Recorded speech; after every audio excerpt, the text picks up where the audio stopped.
everybody. Welcome back to the Mochi Podcast. Today is April 2nd, crazy 2022, and I, aRiana Fowler, subbing in for Robin Tumlos, am here with Alec. Okay, for the audience, how do we pronounce your last name? You gotta try. You invited me here. You have to give your best shot. D'Alelio. Yeah, you nailed it. That was great. Yes. That was great. Yes. Okay. We might move over ahead. We should just wrap now. What? Yeah, that was the whole podcast, everyone. Thank you for coming. Against all odds. What's the worst? Yeah. What's the worst botching someone has ever said of your last name? Someone has said like D'Alelio, which I'm like, that's just no. It's not that close. Like. Okay. Well. It was kind of familiar and like kind of close and like.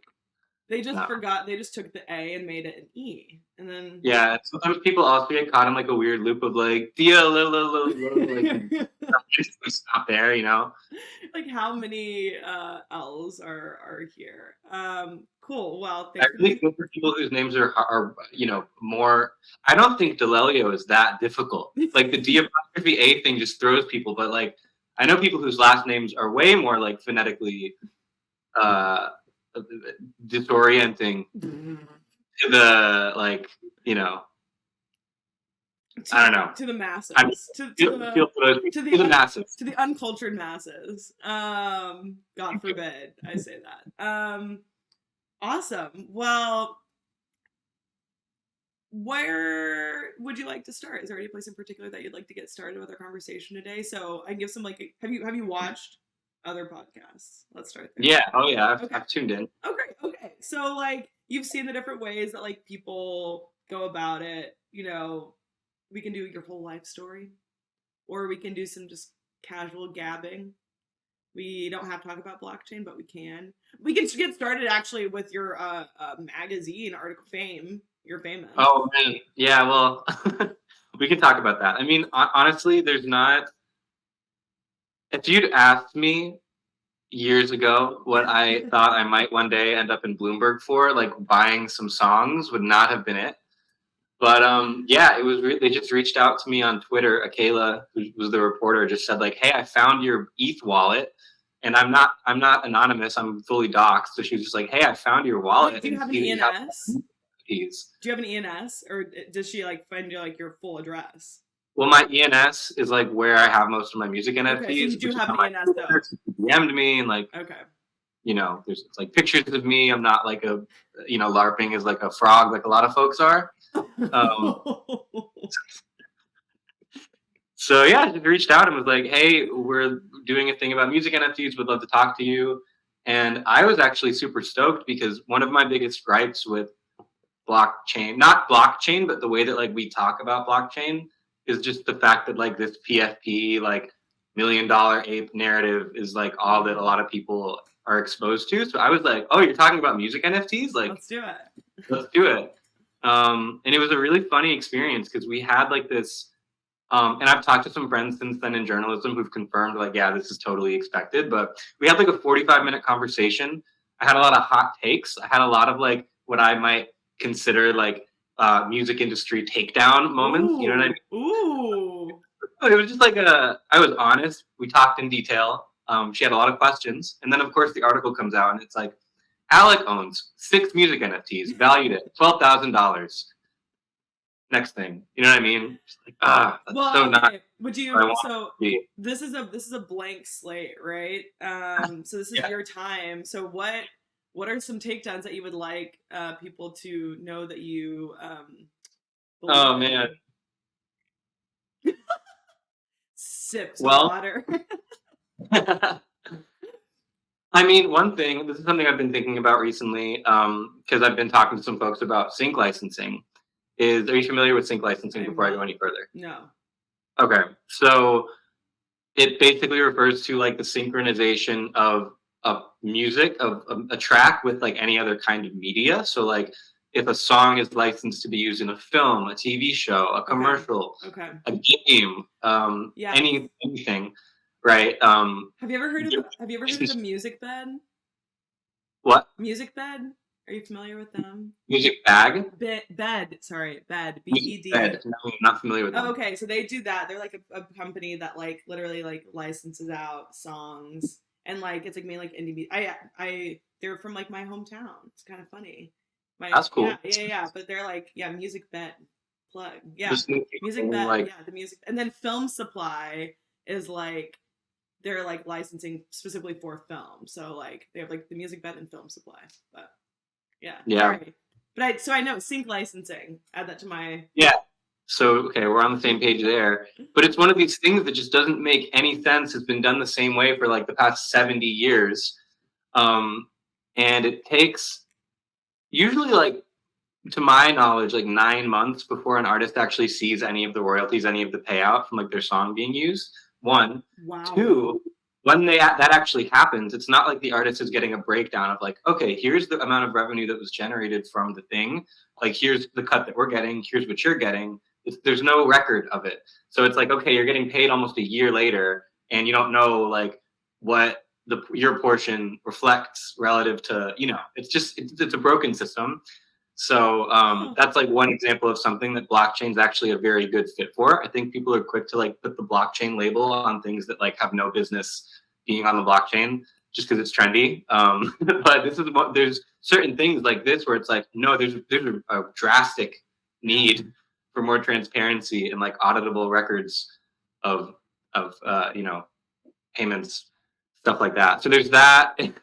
And then another thing is that a hot take in the music industry? Like, would like music execs like get pissed at you saying that?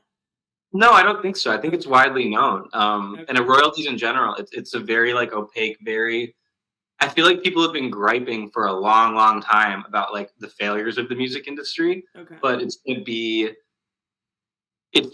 so entrenched that like it makes people uncomfortable because there aren't any operationalized solutions yet for a lot of these things. That's so interesting because I feel like it's such a rich industry. No, like the music. Like, yeah, right. It's funny how that works. Like you think, yeah, right. Okay, because it's like you think about like the music space, and I mean and I obviously in so many industries there's obscene like wealth distribution issues, but like in terms of something that would make a business, which I guess there's two main parties, right? Because I'm thinking, I'm like, but like for efficiency's sake, you would want it to be improved, no? But then I guess if you're giving artists more license and agency, though, that makes it not as dependent upon like labels, etc. So perhaps it's like not actually in the people who hold the money's best interest to like come up with these new technologies. Is that? Yeah, well, there's that, and also like to actually get these technologies to the point where they can interface with the industry in a way that is like sustainable.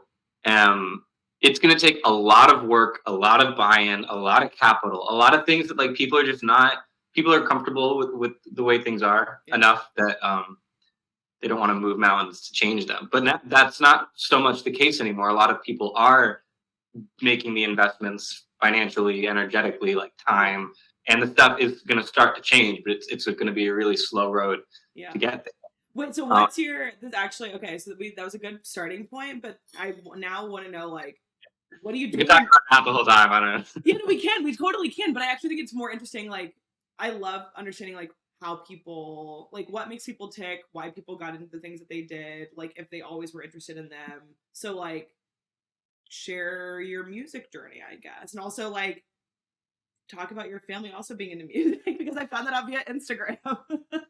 How did you find that out via Instagram? You posted something about like your brother.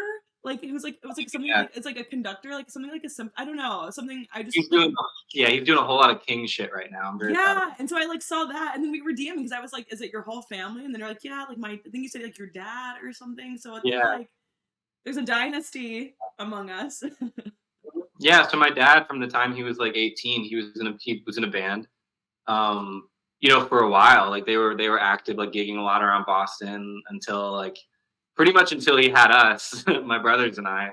And then they actually like started gigging again when I was like in high school. So that is to say, I grew up with like a lot of instruments in the house and like band practice occasionally in the house and like just my dad like would like play songs for us like as babies, like stuff like that, where it's like it was always kind of part of my awareness.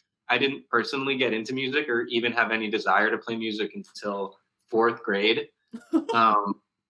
Sorry, you made that. Yeah. I thought you were gonna be like until last year. You said until No, fourth it was 4th grade. I remember it was like a very specific moment because I had just moved.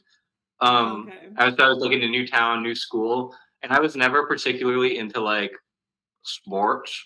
I was never a big sporty boy.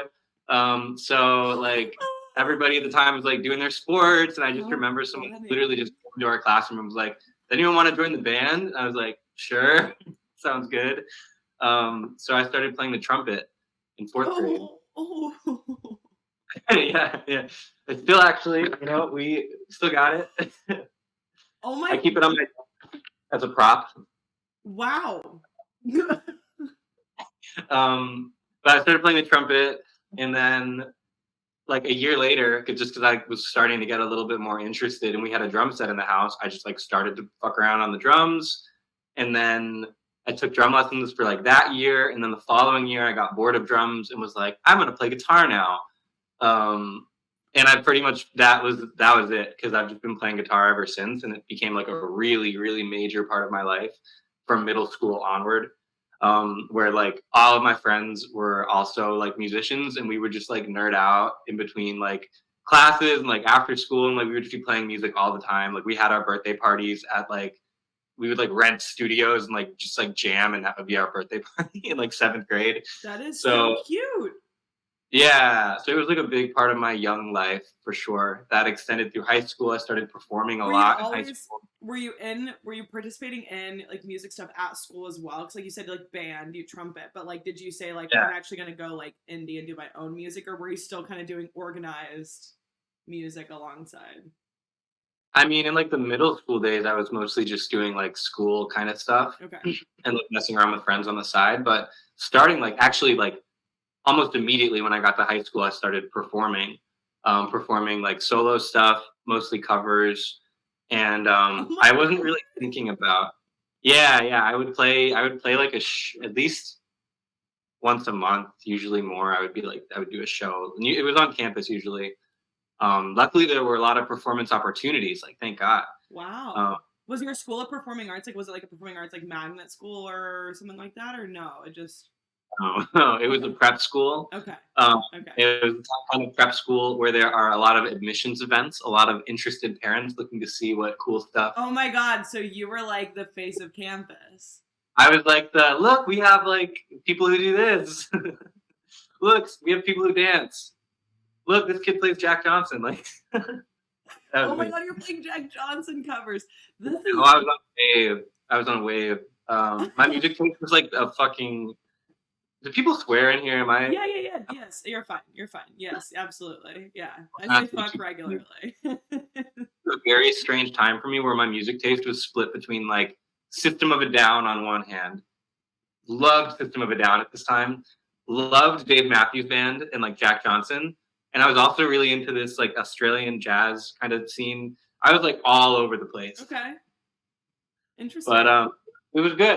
I exposed myself to a lot of music. I played a lot of music. I wasn't really thinking about writing and producing my own music, but what I started doing was I was making covers, like cover videos on YouTube. I've been doing that since 2008. Which is crazy. Yeah, a long time. Oh my God. We're gonna have to drop the YouTube link and the description out because this is gonna be on YouTube. So we're gonna have to. I remember I probably like would have had like I was the girl on the other end. I would watch like these like heartthrob YouTube cover. Like that's how I found Justin Bieber. That's how I found like I was an early JB fan, and it's because like him like busking and like singing with his little acoustic guitar. Like I remember like that between that and then like the shoes video on YouTube, or like whatever, the snail. You know what I'm talking about? Oh my God. No. The snail video. Oh my God, the snail. Marcel the Shell, not snail, Shell. Marcel the Shell. You never knew. Oh yeah. Okay, yes. My YouTube was like boy acoustics and that kind of weird comedy on my early YouTube. Love it. So 2008, we're making YouTube vids. Yeah, so I was doing these covers, and at a certain point, I was just like, "This is cool," but like, what if I try and like recreate what if I try and just recreate the song like in GarageBand, like just for fun? And so I started trying to do that. Like around the time I started, Acid Rap, Chance the Rapper had just dropped. And that was like my the defining music project of my high school years. Wow. Yes. And I remember the first time I did this, it was the beat was the song Lost off Acid Rap with No Name. Before she was No Name, she was No Name Gypsy still at the time. And Dude, I did that. Okay, this is actually really funny. Eddie talked about No Name. Eddie met No Name. Did you watch Eddie's most recent podcast? I met her. Oh my god. She if you're like around in Chicago, like all these people just like hang out. It's pretty awesome. Like that's why I love Chicago. One of many reasons why I love Chicago. I still need to go. But just for me at a bar and like this literally happened to me. I was at a bar for the Oh My's, great group, like kind of soul group from Chicago. It was their like album release party, and I just like looked to my left and like No Name and Elton Aura, who's another one of my favorite rappers from Chicago, are just sitting right there. Just like, no. So same thing happened at Pitchfork. Met Saba at Pitchfork. Wow. I met Omar Apollo at the Apple Store. Smino at the Apple Store as well.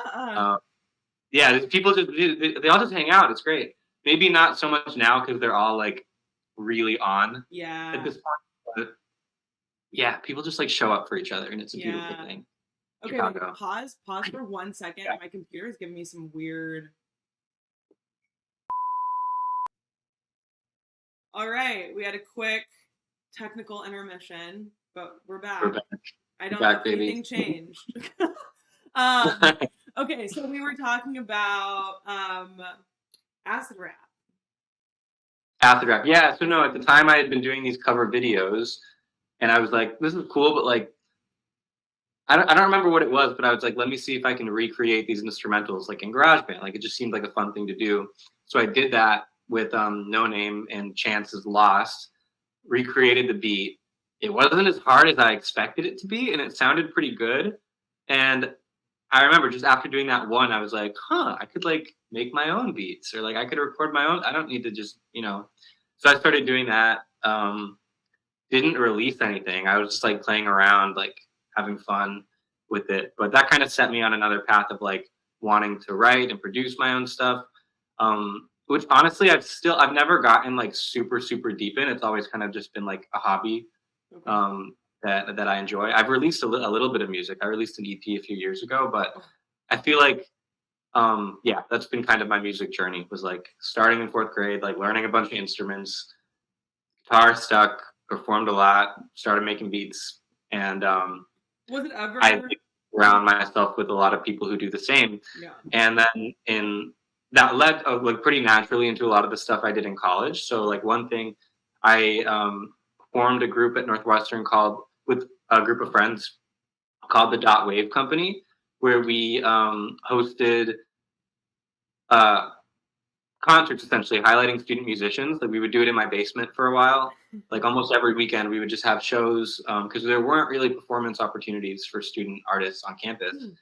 So we started doing that like almost every week, which led into like getting recognized as an official student group, doing it on campus, like doing it at the Lakeville at Northwestern, which then led into like doing it at bars and coffee shops and like in Evanston and in Chicago, and doing like profit sharing stuff. So just like we ended up creating a really nice community of student artists and like creating a lot of performance opportunities.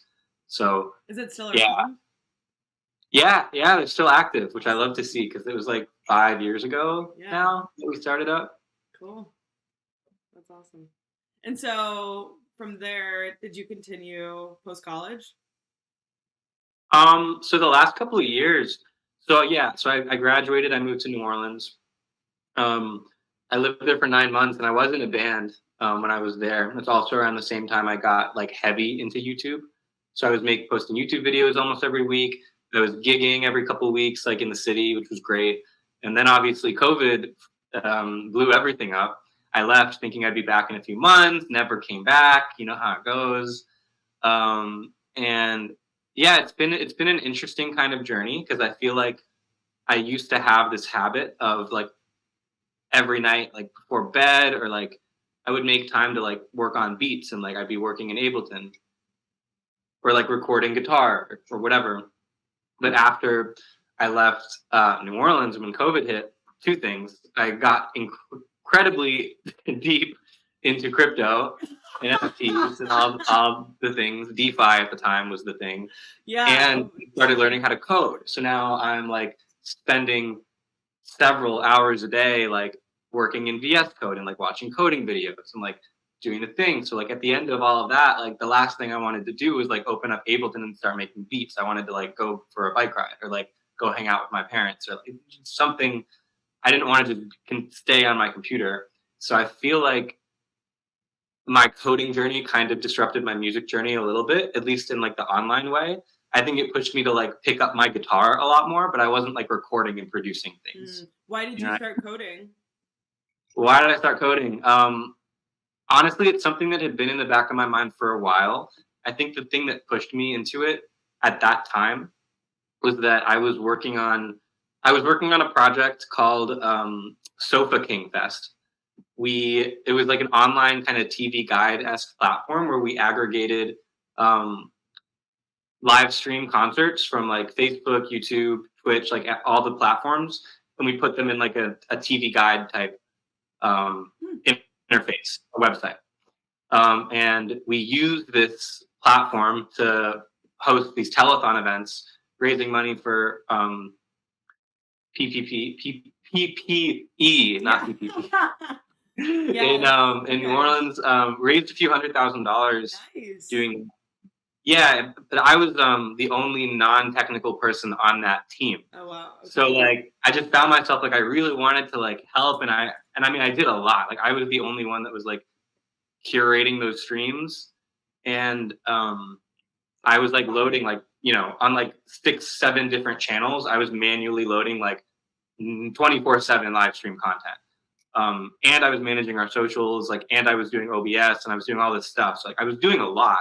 But I just felt like when we would all get together and talk about the thing, I was like, I have no idea what y'all are talking about. Yeah. And like, I want to. Yeah.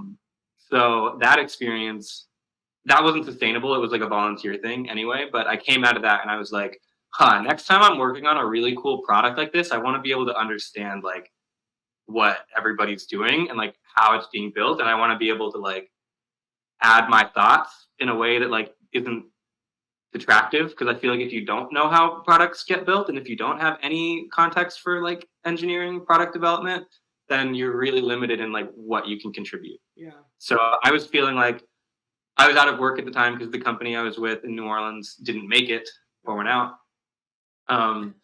And I had moved home for a bit. So I was like, okay, like I'm not paying rent, you're not working, like maybe now would be a good time to, you know, do a coding bootcamp. Yeah. So I did. And you currently, like, that's your kind of like job right now, right? Yeah, well, it has been. I'm actually kind of in a period of transition right now within Mochi, which is exciting. Ooh. Yeah, so I'm actually going to be taking a step back from the engineering side. This is like as of yesterday. This is like hot off the press. Like we just finalized my new contract and everything. Wow. But yeah, so what I'm going to be doing now is like DAO success, because now we're in a position where we're going to be like exporting Mochi for other DAOs to be using.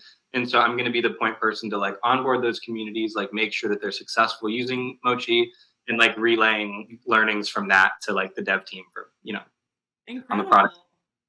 So I'm really excited about that because I feel like it's something that's going to allow me to use the technical experience that I've had over the past year and a half or so, but also like use the relationship building communication stuff that I was doing before.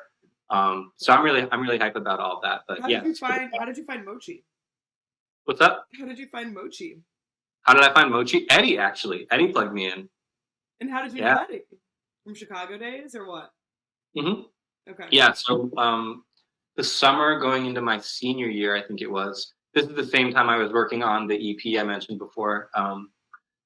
I was doing an internship at 2112, which is a creative industry incubator in Chicago. So think like, what's a good example of like, it's like, I mean, a startup incubator. Okay. You know? Yeah. Yeah, but it was specifically for creative industry projects. Okay. It was in this amazing complex on like deep west side of Chicago that was like, I think it was like 100,000 square foot like recording studio, like Wow. full stack like production. They had like a building called the Hangar that they would like actually do a lot of film, commercial type stuff in. So it was this incubator that was like in this much larger like creative ecosystem kind of like massive warehouse. Cool. Such cool energy there, and a lot of like my favorite artists at the time. A lot of notable Chicago artists would come and record there. Nice. So anyway, Eddie was in and out of there a lot because he was managing a lot of those artists. So we met actually before I started that internship.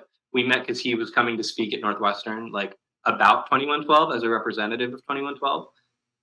And then once I was in there every day, I would just run into him. And like that summer, I was living in Chicago, so he would like plug me into cool events and like stuff. He was kind of like a mentor during that time. So anyway, we stayed connected. When I was starting out my coding journey, I was posting every day on LinkedIn. I was doing this 100 days of code thing to hold myself accountable. Very Mochi-esque. Very Mochi, very like on LinkedIn though. What did you have to like? Did you check in or what did you post? Like, what was the content that you were posting? Well, it was like I was literally just doing an update on what I had learned that day. So like, and some days it was like, okay, today I like spent 30 minutes watching CSS tutorials, and other days it was like, okay, today I actually built this thing. Here's like a screen recording of it. I would share them. God. So Mochi. Yeah. It was like show and tell. But I was doing that, and then Eddie hit me up because at a certain point, like halfway or so into the 100 days, I got to the point where I could start looking at blockchain stuff because I wasn't like an absolute baby anymore. And Eddie was like, "Hey, I see you're like, learning to code, working on blockchain stuff. I know a cool blockchain company or a cool blockchain project that needs developers."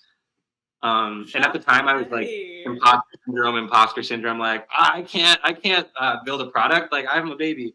But talked to Gabe and Kyle and like, felt really aligned with them, and yeah, that was it. I feel like this is a thing. I'm sure. Do you know people who've gone through coding boot camps? I think so, but I've never like I know that I have, but I don't know much about them. Like I've never talked about them with people. Okay, well, there's like this. I feel like this is a thing. Maybe it's just my experience, but I feel like everybody just assumes that if you go through a boot camp, you get a job. You need to like pay your dues. Like you're gonna just take the first like shitty corporate like QA job that you get to like pay your dues before you can like build your career in a cool direction or like the direction that you want. Interesting. Right. So like me coming straight out of boot camp, getting connected with these like amazing people working on this project that like was very interesting to me. I was like, wow, how did this happen for me? So cool. That was a cool moment. Awesome. And now look at us, a year later. Well, here we are. Graduates. Yeah, how did you feel about yesterday? So for context, do you want to share a bit about what yesterday was, or like what Seed Club was? And I actually haven't talked to anybody about their Seed Club experience. So yeah, well, I'm probably not the person because I didn't personally go through any of the Seed Club programming, but it is an 8-week journey of sorts. It's an accelerator. It's an accelerator for Web3 startups, specifically, I think, like community-oriented startups who are launching tokens. Yeah. I think that's like what they focus on, very kind of Y Combinator-esque. Yeah. And yesterday was demo day, so all of those, all the different, I think it was like 22 or so. Gift. It was crazy. I need like a week off of Discord after that. But yeah, all these really, really awesome Web3 projects presented their visions yesterday, including Mochi. It was an absolute chaotic, beautiful mess. Chat. And yeah, I think. Did you see? Because like again, I'm not familiar with like the curriculum. I remember like being in Denver and Breckenridge and like seeing Tyler, Gabe, and Kyle like on like they'd like pop off and like, on calls or whatever. But did you feel like you saw material kind of like improvements or like changes that Mochi has gone through because of Seed Club?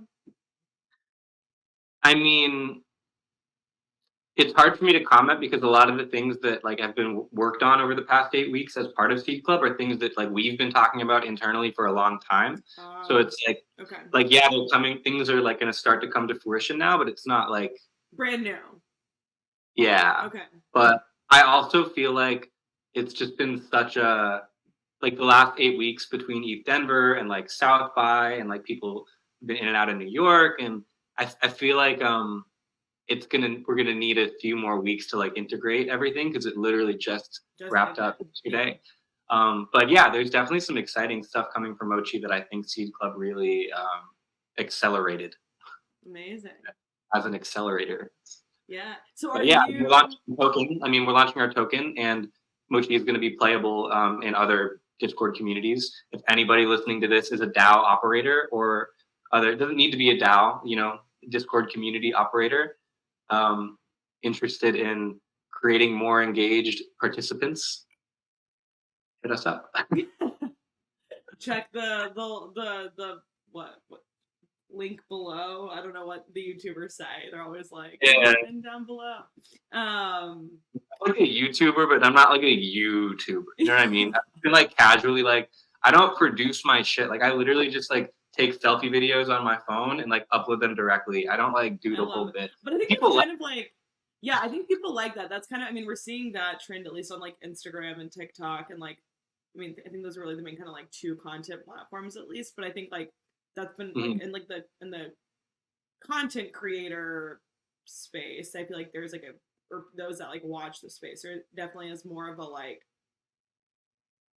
not, it's weird. There's like less produced and like less flashy. That's like more raw and uncut and like approachable. But then on the other side, there's this like almost costumey, like crazy, like over, like hyper production. So it's like I feel like the two extremes are like really wide. But yeah, I think the breaking it down and the simple is what the people want.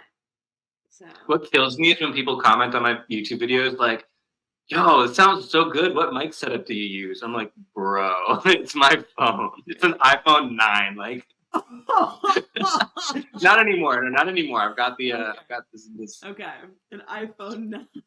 At one point, I was like using an iPhone 9, and people were like, wow, nice mic. It's funny. I mean, I definitely, I will say I have noticed like there can be improvements on like sound and video quality, like when you have like an external mic or like an external camera, but it's funny because like I see like Robin or Gabe and like they're they have the like the fucking like boom mic and they wear the big headphones, and I'm like, maybe I'm shallow, but I'm like, that's not my vibe. Like, I'm like, that's not my aesthetic. To each their own, I know, yeah, but it works. It looks cool. I mean, it looks like you're a podcast. Like, it looks dope, but I'll just talk into a device. Okay, so are you, besides like buying music NFTs, like how else are you engaging in the like music blockchain space? Yeah, well, just to like level set a little bit. So the way that I don't know if I've told you this before, but it's kind of a through line from this time I was just talking about with Eddie, like when I was at 2112, when I was like working on my own music. That was a year prior to all of that, actually. I worked with George Howard, who's one of the original founders of TuneCore. They're like one of the largest music distribution platforms and the original like music distribution platform. I worked with him to publish a book on how blockchain would transform the music industry. So this was 2017. But like I don't think NFTs existed yet. No. Yeah, it was all very theoretical at the time. And that was I didn't know anything about Bitcoin. And I kind of came into that awareness through the lens of music. So I think that like kind of context sets like how I thought about all of this stuff the last couple of years as it's really taken off. Yeah. But I would say my involvement the past year or so. So I was a founding member of BeetsDAO. We started out as a music collector DAO. We came together in a matter of like 5 or 6 days for the sole purpose of like purchasing a couple of music NFTs. This was February 2021. Wow, I don't know if it's been around that long. Yeah, over a year. Oh, wow. Well, we've been under wraps for a long time. We're Mm. just coming out of stealth mode now. Okay. But yeah, we've since kind of broadened our scope outside of music, and now we have some interest. We've released a really awesome photography collection on Quantum with the Alberto Rizzo estate. Those photos are gorgeous. That was one of the first collections on Quantum. So Wait, I that, don't you know, even on know what quantum photography is. Wait, side, what is quantum? I haven't even heard of quantum. have you heard? Do you know Justin Aversano? No. He is like the highest selling NFT photographer. I mean, he's a photographer. I don't want to call him an NFT Yeah, I know. photographer. Yeah, it's weird when you like label it. Yeah, Okay. no, He's a he's a photographer. photographer who has released NFTs. He did this amazing collection called Twin Flames. That's like a series of portraits of twins. Hmm. And they've, you know, done the numbers you might expect, 100 ETH. You know, he's exhibited the photos at Christie's, Sotheby's, like they've, you know, been around. So he launched this platform to, it's a curated NFT photography platform. So Okay. we helped launch one of the Genesis collections on his platform. Okay. Cool. And what how did you guys help? Because like, I mean, I think of BeetsDAO as like music. So what Yeah. role did you guys play in this? Well, I wasn't particularly involved in this project, to be honest, so I can't speak to it a whole lot. I took kind of a back seat when I became involved with Mochi, to be honest, or when I started working with Mochi, because I had joined Beats, or we formed Beats before Mochi, and then a lot of people that summer like quit their jobs and were like, I want to do this Beats thing full time, and I was like, no, I can't do that. So I actually became a pretty passive Okay. member for a while Okay. and during that time, so I can't really speak to it. But That's now okay. we've kind of come full circle, and the way that we work now is the way that things are organized now is very different, and we have better like models for contributors and people to contribute at different levels. So what I'm doing now is with Pete and Niche, who are, you know, also Mochis. Yes. We're working on a project called Zooniversal. Yes. Yes. Which is part of BeetsDAO Lab. So now essentially we have our own kind of incubator type space, BeetsDAO Labs, where we're incubating like 3 or 4 projects at a time in seasons of like a few months at a time. So Zooniversal is one of them. We are creating educational content. We're helping onboard artists into the space. We're doing a newsletter all geared toward helping, you know, newcomers to the space feel comfortable about dropping their collections, building their communities, experimenting with different platforms, all that kind of stuff. So you know, we're probably like 10 or so people who are doing this, to kind of creating content. My involvement is I've been doing an interview series with musicians who've entered the space. We do that on Twitter, and we're publishing the interviews. We're doing like write-ups on the interviews, like highlighting people who've seen success in Web3. Nice. Oh my gosh.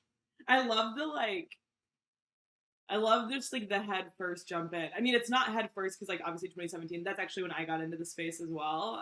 So that's Yeah, like, you're OG. yeah. I don't know. I feel like I just have like I've been orbiting OGs for a while. I'm like OG by proximity.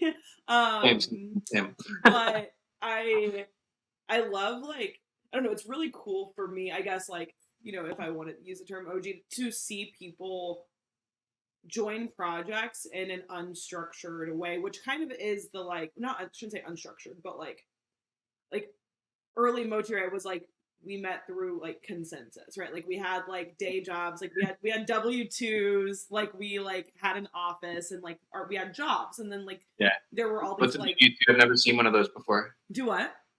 What's a W2? I've never seen one of those before. It's it's top of mind because I haven't filed mine and I need to. So like fuck me taxes. So but it's you know and even for the like you know consensus started right as like it was like a hub and spoke model and so like the spokes were all the kind of like companies that like we were like incubating and like even those companies still like were structured in a way that was like you kind of work your full time you know or more situation. Yeah. And I think it's really cool you know, since I've been out of like I haven't worked in the space for you know a year or whatever now, over a year, and like it's interesting as I've like slowly started coming back in, and just from like observing, like watching people have like, and I don't know if it's the DAO thing, like maybe it's the DAO thing, but like having people involved in like multiple projects and like have those projects collaborate and kind of like be interoperable, and like I think it's like so cool and like such a unique way to like get involved that I didn't really see a while ago. So I don't know if you Yeah. Well, it's interesting you said like it's seeing people jump into things in an unstructured way. That's been the only way because none of these DAOs have had any structure. Most of them still don't. So like you need to be okay with things being ambiguous and basically just like every day swimming through like a dark pond of like uncertainty and like everything's ambiguous and nobody, you know what I mean? And I think that's why Mochi is going to become hopefully so important to a lot of these DAOs to like stick together. And I've seen this too. Like for me, it was really interesting even though I became a bit more passive in Beats, like I said, I was still showing up and like talking to people and like, I wasn't like actively like running point on these projects, but I was like still there and like engaging with people. A lot of people dropped off completely. Yeah. You know, and like ended up getting bought out of the DAO. Well, I mean, participation, I actually would love, like, we can kind of move to, like, a bit more of, like, a meta-topic conversation. Like, I have been really, again, with watching all these people, like, join all these projects and all these Discords and saying they're involved in all these different things. It's, like, participation, like, your own personal participation has limits, right? Like, your own, like, bandwidth has limits. Like, your mental, like, your attention span has limits. And so I'm curious, like,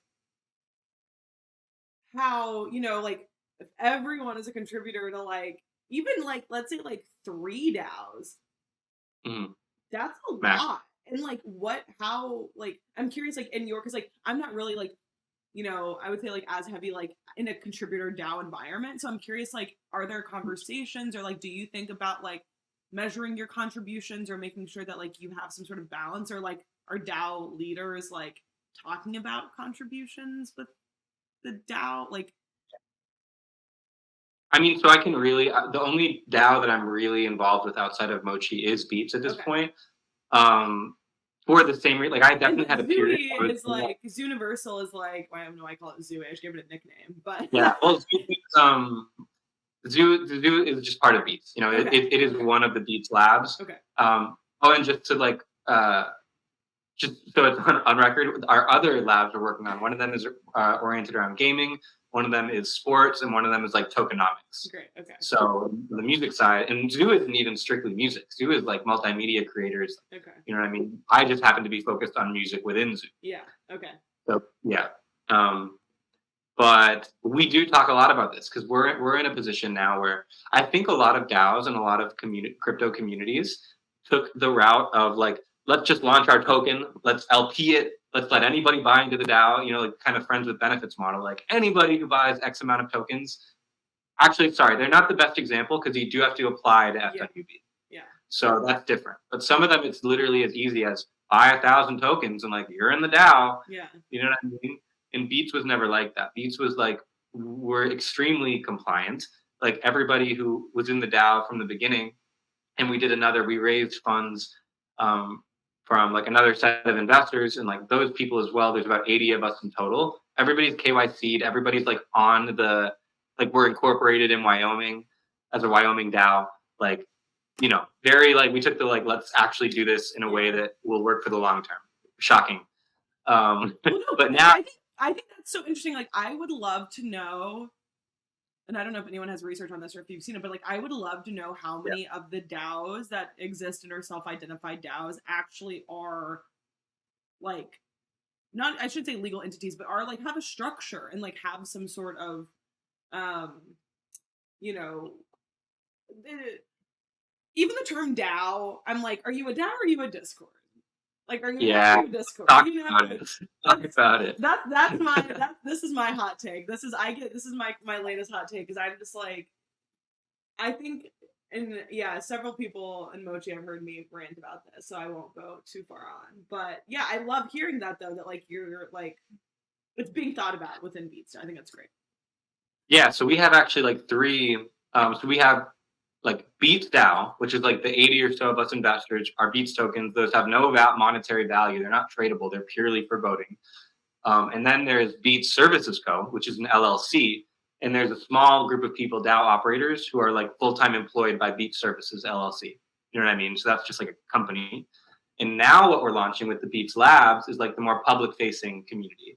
And so we're getting ready to launch another Beets token that will be tradable. And so we've been having a lot of conversations of around like, well, how do we make sure that we're distributing it to the right people? How do we, create opportunities for new contributors to like earn tokens? And so that it's been an active conversation, but again, it's been over a year since we formed and we still haven't launched that. Probably like by summer we'll launch it, but yeah, it's not been a rushed thing. I don't think that rushing something like that is advisable to most, unless you're like the most big brain person ever and can like do it in a smart way and within a week. Yeah. Well, no, I wonder if there's going to be a like, what a like bear run for DAOs looks like, right? Like What? a bear run, like there's like bull run, like bearish, like so it's like when it's like winter, right? Like so it's like what happens, like what does it look like? Is it just that like everyone just like stops engaging in the Discord and like is like over again because Discord feels like the only kind of like way beyond the things like the groups that have like physical kind of like elements or like a core, like SheFi has like a course and like there's like other ones, like cabin has like a real cabin. Right. And like, Thirsty and Cafeteria DAO and like, like Dinner DAO and like whatever, like they're like, okay, like you have this like physical thing. So but to me it's like it can still continue, but like again, does that make it a DAO? Like, I don't know. But then it's like for those that are like purely digital, like when everyone stops contributing or like how, like I don't know. I'm like trying to think like what like a wind down plan is. You know what I'm thinking? Like for like companies, it's sort of like okay, like we're a startup. Like so many of the spokes at Consensus, right? Like Ujo, which is like kind of like the early music, pre NFT music, right? Situation like. Yeah, shout out. There's several like what'd you say? I just said shout out Ujo. Shout out Ujo. I'm like when Jack was talking yesterday, I was like R.I.P. Ujo. But it's like with a startup, you have like a wind down plan, right? It's like, okay, like you open source the technology, you hope that maybe someone will use it, like you kind of take care of like your legal shit and like you just close it, right? But like in a DAO, like what happens? Well, I think it depends on your goals as a DAO. Like for us, I can say like the Beets Labs, Zooniversal is not geared toward generating revenue. Zooniversal is geared toward education and onboarding, which we see as like very crucial pieces of like the puzzle right now. But the other three, and generally like the BeetsDAO Labs thing is has the intention of generating revenue. It's an experiment. We want to see like, can we build a track record of like generating profitable ventures like as a DAO. But if that doesn't work out, like if in the next 6 months, if we're not able to like generate some revenue, like we might have to dissolve certain parts of the debt. You know what I mean? Like we might have to have a very different conversation. Well, and I think like having those kinds of conversations, like when you have, like, oh, that's so funny to me. And like, it's such an interesting experiment because it's like, who gets to be a part of like a dissolution or a creation conversation? How is that like defined?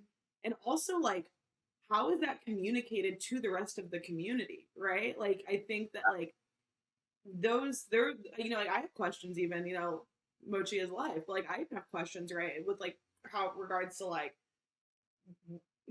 how I'm always thinking like contingency plan, right? And always kind of like, I'm like a worst case scenario often type person. And I'm always kind of like, I think over communication and over transparency is like is kind of an ethos of mine that I like to follow. But like, I think it's so interesting, like when, because it's like ultimately like these, if they are wanting to generate revenue, like they're businesses. Now they don't have to be traditional like structured businesses, but they are businesses, right? And there is like a fiscal responsibility, there's like a leadership responsibility, there's like all these different things that I think sometimes people are like, well, that's so Web 2, and it's like, No, I think it actually is just kind of like any organization, even like a religious organization, like community service organization, like they still have these structures that are like important to keep things like in line.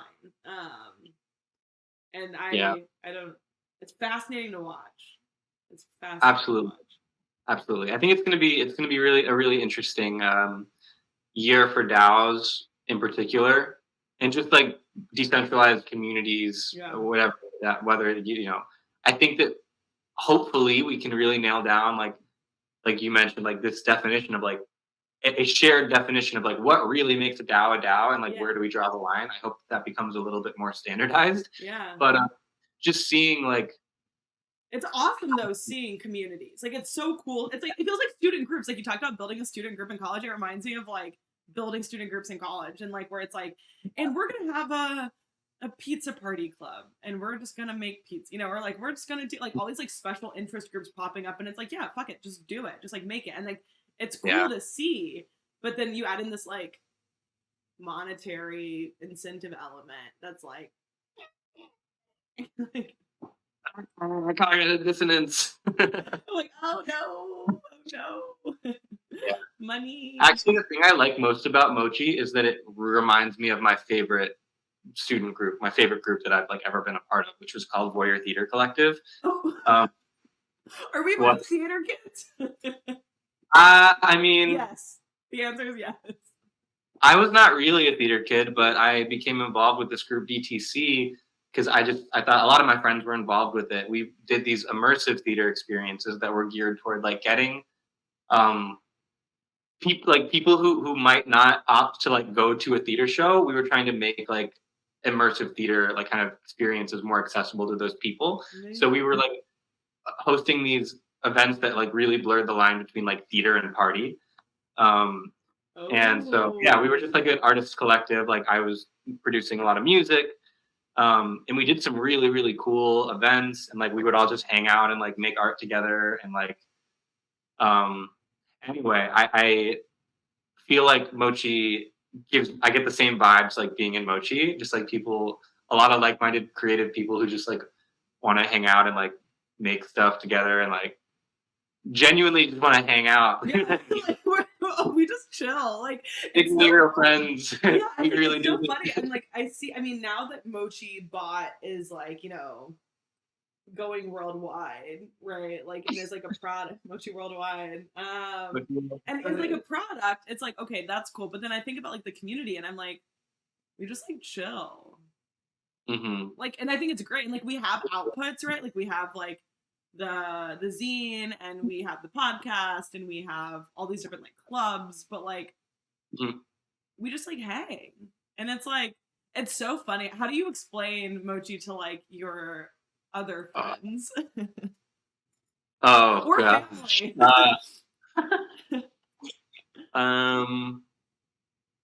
I mean I use the Crypto Social Club like moniker. Okay. I feel like I was trying to like explain, if I say it's a DAO, then like a lot of people, I lose people right there. Yeah. But Crypto Social Club, like I have found does kind of work. I usually explain it without even getting into any of the intricacies of how MochiBot works, to be honest. Yeah. Usually I'm just like, we are a decentralized community of like people who like track personal goals together and like throw really great parties. Something like that. Yeah. No. If people probe, people want to talk about tokenized communities and DAOs, and we can do that, but usually they don't. Yeah. I like that Crypto Social. Yeah, I still don't know how. I mean, my family, it's funny, like I'm very close with my mother and like my grandmother. My mother and grandmother, they follow, if they haven't followed you on Instagram, careful, they might, because like they literally follow, they're like, anytime I tag someone or like I'm in a picture with someone, they know everyone. They know Maggie, they know Gabe, they follow them. That's awesome. They're like very engaged. It's really cute. But my grandma actually came to Maggie's to host classic albums by women, which I would love to bring back. But it was like listening. We'd like have like listening parties for like, she'd like pick a few songs from an artist and we'd like all listen together. My grandma actually came to the Carole King one, which was like really cute. Oh, yeah, she was like on Zoom and was like, when this song came out, which was really sweet. But it's funny because I just call it mochi. Like I'm just like my mochi friends or like my mochi family, and they're like, "Oh, this like a mochi thing?" I'm like, "Yeah, this is a mochi thing."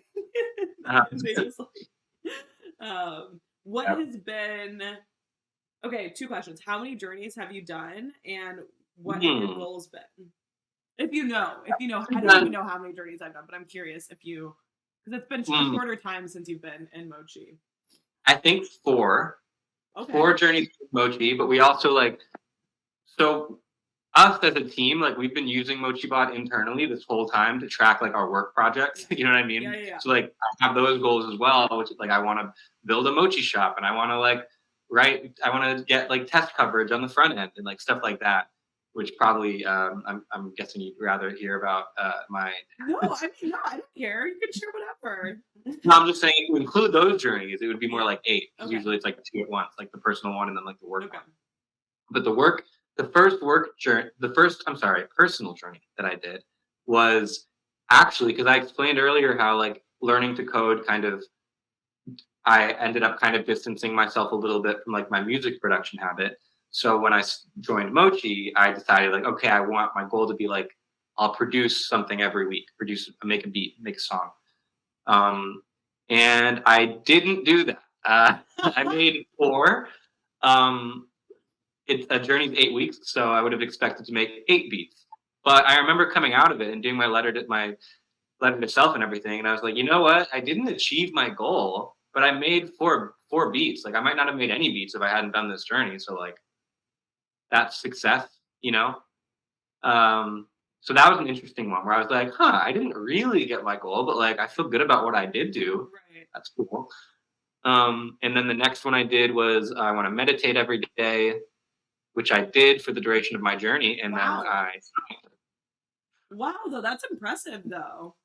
I was very good about it all summer. Did you use an app, or what did you do? How did you do it? No, I don't do guided meditations. I do silent meditations. Okay. So and do you just like, set a timer and like go? No timer, just wow. as long as on any given day, as long as I wanted to sit, I would sit. Sometimes it was 8 minutes, sometimes it was 25 minutes. Yeah. Sometimes it was like 4 minutes. Yeah, I'm like, yo, you don't have a timer? Because like I feel like I have no concept of time, and I would literally be like, that was good, and it'd be like 30 seconds. Yeah, it was interesting. Sometimes I would like think it had been like 5 minutes and it's like 20 minutes had passed. Wow. Or like vice versa. Sometimes I'd be like, that was a long one, and it's like 6 minutes. Do you do like what is your process? Like, are you doing breathing exercises? Are you just doing like you notice your thoughts and you say that's a thought and you continue to like focus back in on something? Do you visualize? Like, what's your practice like? Or what was it like? So like kind of like the visual that I tend to fall back on if like my mind starts like racing or whatever while I'm sitting is I visualize like breath like entering through my nose like into my brain and like capturing like any negative thoughts and then expelling them. Like I visualize that. I love that. That's awesome. So it's like slow, like breathing over like an extended period. I'm like slowly kind of just like cleansing out any like inhibitive thoughts. Wow. Whether I'm recognizing the thoughts or not, I just try and like focus on purging negativity, stagnant energy. Wow. But beyond that, like sometimes I'll just count down I'll start at like 30 or like sometimes 100 and I'll count down each breath until I like just stop counting or like, you know, until I just become so like into the breathing that I am not counting anymore. But I've actually counted down, sometimes that never happens. And I've actually counted down all the way from 100, like, and that's not an ideal meditation because you're focused on the numbers the whole time. Right. Okay. I never really nailed it down, honestly. I think that it's the kind of thing that you probably over a long period of time, like Gabe, figure out for yourself. And so I'm looking to get back into it now that I'm kind of settled here in New York. But yeah, we had so many like the OG pandemics, like 2020 was like, honestly, it felt like the like Mochi glory days, not to sound terrible. Like we acknowledge, you know, the horrors of the pandemic. However, that's when like a lot of the clubs in Mochi started. Like that's when Mochiplex, like the movie club started. That's when like Classic Albums by Women started, which is like the, you know, music listening party. That's when Kyle started Embodiment, which is like the physical kind of like movement piece. Yeah. Gabe and Wei Lee would do a lot of like the mind, like we would do like meditation, like group meditation sessions. Marissa started Odyssey, you know, which was like going down, you know, internet rabbit holes. Like, and we had these, like, I was on a Mochi call probably, because we were all stuck in the house. And so we are like, okay, like, let's just like use our people. And like, I probably had like 3 and town halls. I probably had like 3 Mochi calls a week. Like, and it was amazing. It was beautiful. And I actually have really struggled with, it's like, I'm aware that like I also am not always sitting at my, you know, computer, and like it's not the pandemic anymore. I mean, it is whatever. I don't know how to say that, but like we're not sitting in the house anymore. But I definitely like miss those times because like everyone would be on because it was like this is all we have, right? And like it was just like this is what, and it was like such a beautiful, sweet kind of thing. But like I think back to some of those like group guided meditations that were like awesome.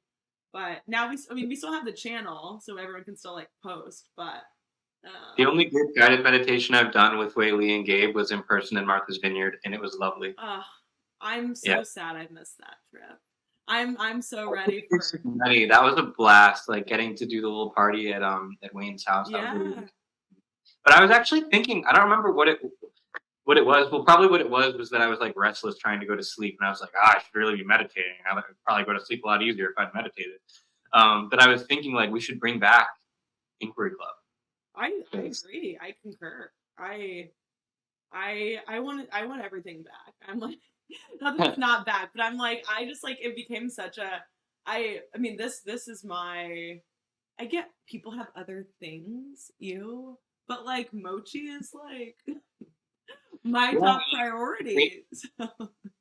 I hear you. I mean, we've got great people. Yeah. I mean, there's a lot of new folks too. Like, I'm really excited to know like the new batch, and I think I want to see like how can we encourage more new folks to like start their own clubs. Like, I think that we should be a little bit more forthcoming about like this is a thing that we do and that we've done, because I feel like since we've moved to Discord, the club activity has been like at an all-time low. Not Mochi Club as like us as like a whole club, but like the different clubs within Mochi. Like we haven't really figured that out yet. And you and I can have a non. What'd you say? It's just a really great part of the experience of being in Mochi. Yeah, I think it's an amazing part of the experience. I think like the beautiful thing of it's like there was a new person who joined the town hall like maybe like 3 weeks ago or something, and they were like the only new person, and it was so funny because we all were like camera on, and like Gabe was like playing music, and we're just like shooting the shit. And this new person was like, I've never been on a DAO call where people's cameras are on.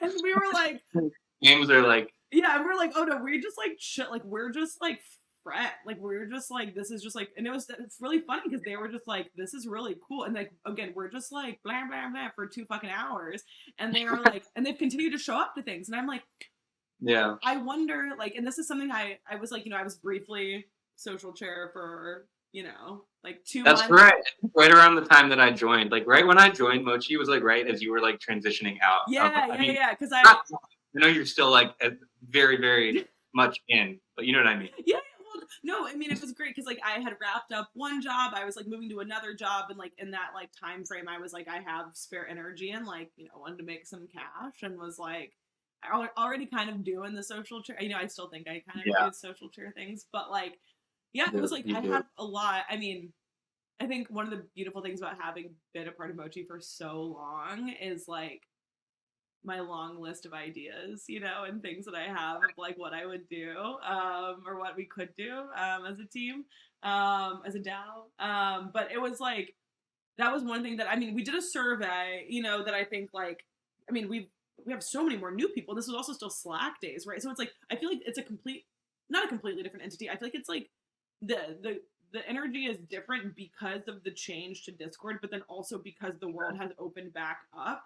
And also because, so like, you had the DeFi kids, and like so much of like the blockchain talk that was happening in like yield farming channel, for example, was like heavy DeFi, right? Like heavy DeFi. And like they would have calls, like they'd have like 2-hour weekly calls where it's basically like DeFi shit, right? And then we had like, we moved from like DeFi to like NFT things. And like, I don't think we did as much. Like we had folks come in, but I don't think we did like as Mochi did as much around that. But like we brought in a few more like I would say creatives that are like got into like Web3 like through the NFT thing. And now the DAO thing is like, you know, and we opened the Discord up, right? It wasn't just this kind of like closed thing. So there's like so many different things, and I feel like there hasn't been, and this is like not critical feedback as this is love, but it's like I feel like, give us critical feedback too, though. Like, well, Gabe always gets my. I need to start giving feedback to other people because Gabe, I feel like wants me to just like, you know, I give him all my feedback. But I think that there's feedback we put in the help desk channel. It's now my official job to respond to you. So wonderful. I will. Who's over ideas? Is that just like a group thing too? Who's what? Over ideas. What do you mean? Like the ideas channel. Isn't there an ideas channel? Well, there's an ideas. I guess they're different. They serve different purposes. Well, and it's like, you know, I never want to like provide feedback in a way that's like critical or like, you know, not demeaning, but like negative. It's like, no, it's like for the purpose of improvement. But I do think that like doing a sort of like pause or like check-in for not necessarily for the new badge members, but for just like anyone that's joined. Like, let's say there's people who have like just got in the Discord and they're like, what is this? And like they see that there's like some kind of clubs, but they don't even know like there's a Mochi bot and there's a DAO and we do parties, but there's also this journey thing, and then like there's a team. Like we have a team, you know, like there's people who work on this, like, and then there's club heads. It's like there's a lot of beautiful like moving pieces that I think like I think could be packaged in a way that like level sets. And I think like I remember when they were redoing the website when Tyler and you know, was kind of like working on some of the wireframes, and I had like some feedback. But I think like we have to evolve out of like Mochi used to be so cryptic. Like it used to be so cryptic. Like that was kind of like the vibe, right? Like it's and it's not anymore because like ultimately we want to make money, right? Or like we want Mochi Bot to make money. Yeah, well, I think that it's going to be an interesting thing to like see Mochi, because I hope that our community like is able to maintain like its ethos and like keep a little bit of mystery, and like we're not at a point where we're trying to like massively scale the Mochi community. We're just trying to like scale Mochi Bot, and like they're two different things. Yeah. So, and I think also like we think a lot about these things. I do at least like how to organize, how to make it more apparent to like new community members like what we do and like who we all are and how we fit into this thing in different ways that they can fit into this thing. But the priority, because I mean we're a small team with limited resources, has been the gameplay needs to be functional and bug free, and like that has just needed to be the priority. But I think that as it accelerates, like I mean we're raising money, that's no secret right now as well. Once the money gets in, we're able to actually build Mochi, give us money. I mean I don't think it would be particularly I mean, I'm not even gonna say it, but I mean, we need a community. We need a community team. Like, we need more than just Myra doing this. We're probably gonna need more than just me being point person for like every DAO that uses Mochi. Once there's more than like a dozen communities using it, so I think that as we get more so into that position where we can focus on things beyond just like, does the game work? You know? Yeah. Where would you like to see? Yeah. What's your highest dream? We'd asked this question actually, and when we were in Breckenridge, when we were like in the ski house, one of our dear Mochi, Susanna, or like she's like Mochi adjacent. I think she's technically a Mochi, but she's like old consensus. She like asked a question of like, you know, it was number. Oh yeah, we did in Breckenridge. Yeah, we were like, it was like after Denver, but she like asked us like what like our highest like goal for Mochi was, right? And it was a beautiful question, and like, you know, it was like Kim, Tyler, Myra, Kyle, Gabe, and Sue and I, and it was like a really sweet moment. And so I'm curious what your highest like vision for Mochi is.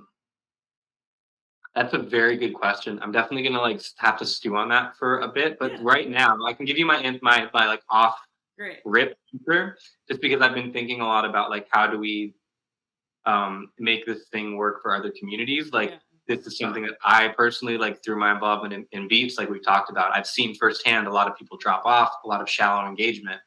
So for the first like dozen or so communities that I onboard, it's gonna have to be a lot of hand holding. It's gonna definitely be a lot of back and forth. It's gonna be a lot of like me having to like jump into the database and like update things and like fix bugs and you know what I mean? But I would love to get to a point where like a community that wants to use Mochi is able to do so from like the point of like initial contact to like self-sufficiency, like they're doing journeys, they're like distributing their token, whatever, to their community, with like as little involvement from us as possible. Yeah.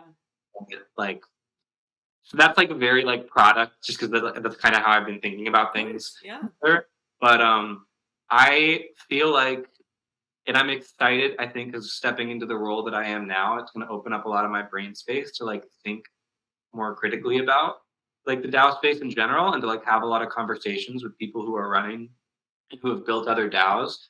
And so I'm excited to validate like some of the stuff I'm saying and what I'm about to say, but I feel like so many folks I've talked to like have the same problems with their DAOs. So I'm excited to like validate, hopefully, that Mochi can be a step in the right direction for a lot of these communities to like, you know, orient themselves more in a way that makes sense and that like isn't just like part of a hype wave, and you know, orient themselves to build things together and like do things together, that ultimately helps a lot of them have staying power that they wouldn't otherwise. You know what I mean? Totally. Like if we can be part of that in like a relatively low effort, not low effort, but like in a way that doesn't require like hand holding throughout the whole process, that would be awesome. I love it. Are you on a journey right now? A personal journey right now? No, that reminds me, I have to schedule one with my team. We just finished a journey. Oh. Yeah. Who was your team and what was your goal? My team was Pete, Manisha, and TK. Manisha dropped off like a couple weeks in to go work on their tarot project with Maggie and Amanda. Perfectly reasonable reason to drop off. If it hadn't been for such like a cool other project, I would have been a little bit salty that she ditched us. Can you drop off a journey? What happens when you drop off a journey? What happens when you switch journeys? Kind of messy right now. Yeah, I was like, because I remember I tried to drop out of a journey once, and I remember like texting. I mean, this was like 2019 probably, and like texting him being like, please get me out, and he's like, you can't, and I was like, he's like, you'll lose everything. I was like, it's fine, I just can't. You'll lose it all. Yeah, I was like, just take my money, because I was like at a place in my life where I just like didn't care. I was like, fuck it, like I'm not, like I don't want to check and I don't want to do it. Like I was just like, get me out, and he was like, you're gonna lose, and I was like, just take it. Leave it. Just leave it. But I imagine it's different now. But yeah, you can do it now. I mean, but it's not. It's a lot of these things do require some involvement, like from me or from like someone else on the team to like jump into the back end and like do like, you know, switch some things out, and like they're not all, we can't handle all of these different like gameplay considerations like in our UI yet. What's cool though is increasingly we're able to handle a lot of this stuff in Discord natively using these slash commands. Like now you can like create and join a team, create a journey, like all these things you can do in Discord without having to go to mochi.game at all, which is pretty awesome. Right. But yeah, you can drop out of a journey now if you want to. Just hit me up. If you're like aRiana, and that's actually not true. I think I've only been slashed like once in my current journey. I think I'm doing pretty. I think I'm doing pretty well. And I have journeys have been abysmal. What? My last 2 journeys have been horrible. Really? I'm not gonna lie. Yeah, I'm not gonna lie to you. I mean, I can't lie to you because it's on. You can go see it. It's on the blockchain. Damn, bitch. But yeah, my goal was I want to establish a morning routine and like sleep schedule, a consistent sleep schedule. And morning we talked about this in real life. I feel like I remember we talked. This was reading about. Yeah. Okay. Did you? It was a goal to set while in the process of like moving my entire life physically. Yeah. Sleeping on some couches, sleeping like, you know, literally moving around. So I feel like because I haven't had any like stability in my life until now, I just wasn't really able to like do that goal well. Yeah. But I'm doing a better job now. So it's the same thing as like the music thing. It's like, okay, I didn't really like nail the goal, Yeah. but I did better than if I had set no intention at all. And like now I have the foundation if I choose to like keep pushing. Right. So I love it. But yeah, so many check-ins. So many check-ins. I mean, like 8, I think. I got splashed 8 times. 8? 8. Wow. Yeah. I set an alarm. I set an alarm on my phone so it goes off every day. I have noticed, so I deleted Discord off of my phone because I found I have to like, you know, personal admission, I really have to learn to like not spam Mochi. I feel like I'm always like, here's a new song, here's a new article, here's this, here's a movie, here's this, here's a tweet, and like it's a chronic problem. It's like oversharing, but it's just out of love.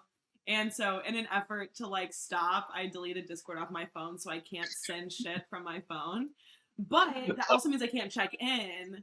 So now I have to go to my computer. No, literally I did this because like I was like, I'm so self-conscious about how much, like there's the times when I like go to share something and then I look in the past like 6 posts no channel or me, I'm like, dear God.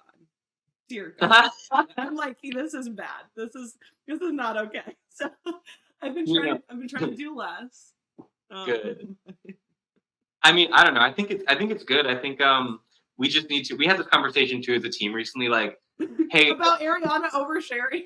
But not about you oversharing. About all of us undersharing. I mean, we're so focused on building the product, like we, at least like on the dev side, I feel like at times like have lost sight of the fact like, oh, we should probably be like hanging out in these channels and like. Sure. Well, even like. Have a conversation like, guys, let's be a little bit more engaged. Like, let's welcome people. Let's like do the thing because like that's it's all such an important part of like the larger vision is making sure that people feel comfortable and welcome and like you know I really appreciate that you have filled in the gaps where some of us have slipped. So thank you for your oversharing. It's I just like it's so funny that I was actually talking to Xiaowei yesterday. On the phone, who's another Mochi member, and I was like, I don't know at what point, like, I need to read the book. Thanks for the reminder. Yeah, also same. But the last time I checked, it was like sold out, which is phenomenal. But if you see that it's back in stock, let me know. But I was like, I don't know at what point. It's like I kind of just like looked up one day and was like, Mochi is live, and then like have like the skin in the game that I feel for like Mochi and just like the like. I mean, I'm just like an empath in general, and they kept referring to me as, you know, it's like caretaker, and so I'm like very much a caretaker, but like it's really funny because like I'll see someone like come in, and I'm like, if no one's welcomed them, or like I have to post like all the Start Here channels, or like I should like want to make sure that like everyone is okay, and like want to make sure everyone's like as informed as possible, and it's like I don't really feel that way. I mean, I guess that's like the beauty of like when you find a community that's right for you, but it's like I don't really feel like there's so many other things that I'm just like I don't care, like I don't give a shit, but I'm like. In this, I'm like, I don't want anyone to ever have a bad Mochi experience ever. I want everyone to like think this is the coolest thing and then invite their friends and then we're all just like a big happy family. Yeah, I mean, honestly, I feel like if I weren't like a core contributor for Mochi, I feel like I would still have a lot of buy-in just because of like how like impactful it's been for me. Like like some of my best friends I've met in the last year through Mochi, I feel like, you know what I mean? And that's like not, you don't find that kind of community. And maybe we're just like in a little echo chamber of like artsy crypto people. I don't know. But like, that's fine. I feel a lot of buy-in outside of just the fact that it's my job. Yeah. Cool. Okay. We're kind of coming to a close. Do you have any final things you'd like to plug? Any closing statements? Any manifestations you would like to verbalize? I'd like to verbalize the fact that I still intend to establish a consistent sleep schedule. And I am going to try and wake up at 6 a.m. tomorrow. Wow. Yeah, good. Wish me luck. As far as plugging things, if anyone made it this far and is still listening to this, nice. And if you're interested in anything I said about BeetsDAO or Zooniversal, we're going to be releasing our newsletter very soon. It's called Control X. You can find it probably on my Twitter or on our Twitter at Zooniversal. And I mean, I would plug Mochi, but if you're listening to this, I'm sure you already are very hip to Mochi. So stay hip. We're building more cool things. That's our next t-shirt. Well, no, what was the we got like a whole we have a whole collection, a whole like seasonal line just Mochi from like saved my marriage. Mochi is my dad. Mochi saved my life. Mochi was my therapist. Okay, great. Well, this was very fun. Thank you for the time, Alec and Mochi for having Fam Squad. We'll see you on the next podcast. Well, until next time.